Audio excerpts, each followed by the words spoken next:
informação. Quero falar um pouquinho agora do trabalho da polícia. O dono da casa usada por grupo que assassinou o ex-delegado Rui Ferraz foi preso em São Paulo. Misael Mainetti está acompanhando essa história desde o começo e vai trazer os detalhes para a gente agora. Conta aí, meu amigo, como andam as investigações e mais esse avanço. Bem-vindo.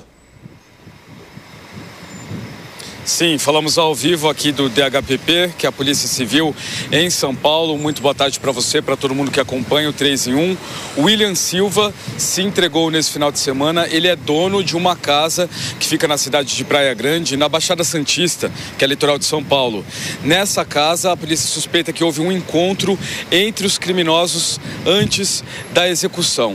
William tem um irmão que é policial militar. Esse irmão prestou depoimento e foi liberado. Portanto, só o William foi o que se entregou. A polícia já efetuou outras prisões e também já tem outros identificados. Até agora a gente tem 4 pessoas presas e 3 identificadas, portanto, foragidas, todas relacionadas à execução do ex-delegado-geral de Polícia Civil de São Paulo, Rui Fontes, que prestava expediente, no último trabalho dele, à frente da Secretaria de Administração de Praia Grande. Ele foi executado por volta das 6, 7 horas da noite, numa ação muito violenta, com vários criminosos armados com fuzil.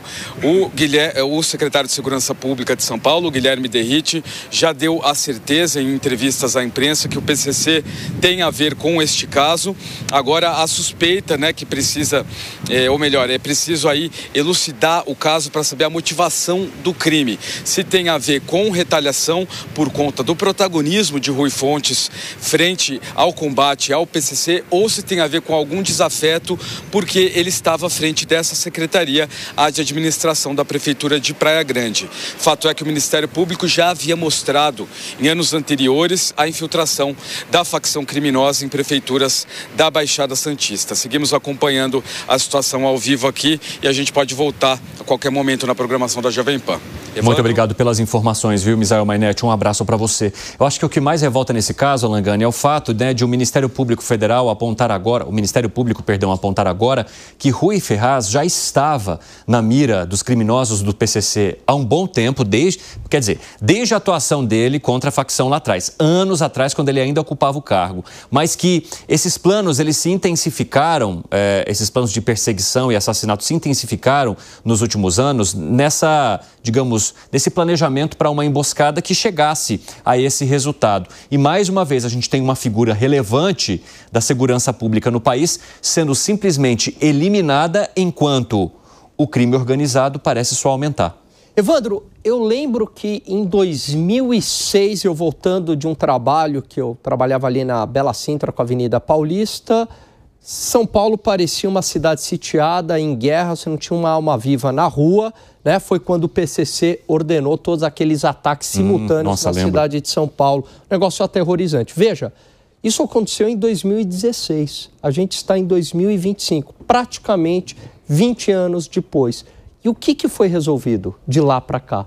Nada. Pelo contrário, o poder do PCC, o poder do narcotráfico, do crime organizado só cresceu.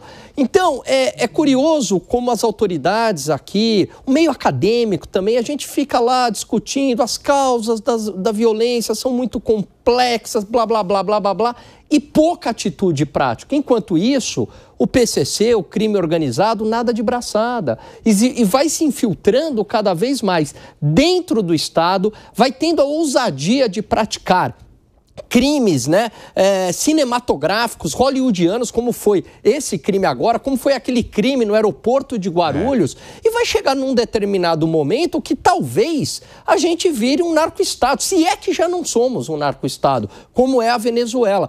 Por que não? Por que não a gente não procura fazer a lição de casa, aprendendo com quem conseguiu combater o crime de maneira eficaz, por exemplo, com Honduras? Por que a gente não chega humildemente e vai para Honduras entender o que eles fizeram, Ou outros países, bem-sucedidos ao combate ao crime? Mas não, a gente fica aqui, uma PEC de segurança que trata muito mais sobre prerrogativas, se o poder é da Polícia Federal ou da Polícia Estadual, uma questão constitucional, mas não trata de impunidade, não trata de construção de presídios, não trata da questão operacional ao combate ao crime. Enquanto isso, o PCC vai dando risada e nadando de braçada. Ô Felipe Monteiro, essa situação envolvendo o delegado Rui Ferraz nos prova mais uma vez o porquê do tanto de cuidados que toma hoje o promotor Lincoln Gaquia, que é outro nome que combate a facção criminosa intensamente aqui em São Paulo e que conta com um esquema reforçadíssimo de segurança, muitas vezes até dormindo, permanecendo na promotoria, para escapar de emboscadas como esta que acabou resultando na morte, no assassinato do delegado Rui Ferraz. Inclusive, esse relatório do Ministério Público mostra que o nome de Lincoln Gaquia também estava nos planos do PCC para essas execuções.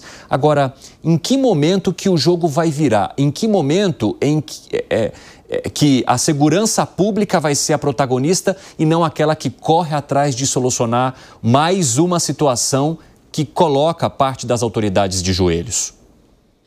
É uma tristeza esse fato, Cine. Mostra, no meu modo de ver, a falência do Estado brasileiro. Você vê que, de um lado, o Ministério Público tinha um relatório que apontava que o delegado aposentado era alvo do PCC desde 2024. Pois é.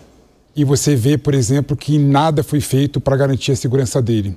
E você falou um ponto importante, Lincoln Gaquia. O Lincoln Gaquia tem uma força de segurança escolta armada atrás dele porque ele é um promotor em exercício. Teoricamente, quando ele deixar de ser promotor em exercício, ele vai deixar de ter o direito de ter a escolta armada. O que aconteceu com o delegado que foi vítima de um assassinato pelo PCC em Praia Grande, né? E não tinha direito à guarda armada porque era aposentado. Então você vê que todas as instituições no Brasil estão, no modo de ver, deitadas para o PCC. E a gente não tem nem a discussão sobre políticas públicas pontuais como essa. O que custa dar guarda armada para pessoas combater o PCC durante um período que estava em atividade, como promotor, como delegado? Quanto custa isso? Custa nada, né? É uma pessoa que deixou a família e foi vítima, no modo de ver, de um descaso, né, do Estado, um descaso de atuação efetiva do Estado. E, por outro lado, quando você pega, por exemplo, a discussão da segurança pública no Brasil, ela está sendo deixada de lado para discutir questões periféricas, como, por exemplo, lei da anistia, como, por exemplo, lei de... a blindagem, né? Mas, no mínimo, a PEC de segurança é uma discussão, está colocada lá. É ruim, meu modo de ver está melhor do que está atualmente segurança pública no Brasil. Mas se é ruim, os parlamentares tinham que sentar em cima, debruçar em cima e melhorar, aperfeiçoar a PEC da segurança pública. Mas nem isso faz.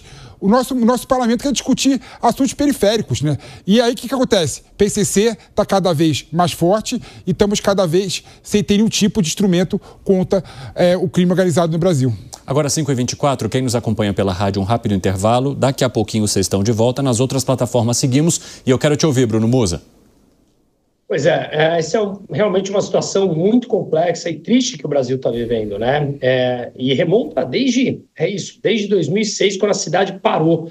Quem não lembra disso, né? A cidade parada, a gente voltando do trabalho. Mas eu acho que a gente precisa ser um pouco mais, talvez, pragmáticos. A gente sabe hoje, e não seremos ingênuos ou infantis em achar que o crime organizado não está dentro da máquina pública. Instituições estão sequestradas por eles. Muitas pessoas na mão deles. Muitas pessoas devendo favores. E a gente sabe que hoje eles fazem parte da economia lícita. São padarias, são açougues, são farmácias, são, enfim, qualquer coisa que eles possam esquentar o dinheiro. Postos de gasolina, nem se fala. Quando é que nós vamos, de fato, combater isso? Eu tenho um grande amigo, há muitos anos mesmo, e que ele faz parte, ele conhece bem dentro da máquina. Na verdade, ele atua dentro da máquina, vou deixar aqui, não vou falar a posição que ele atua.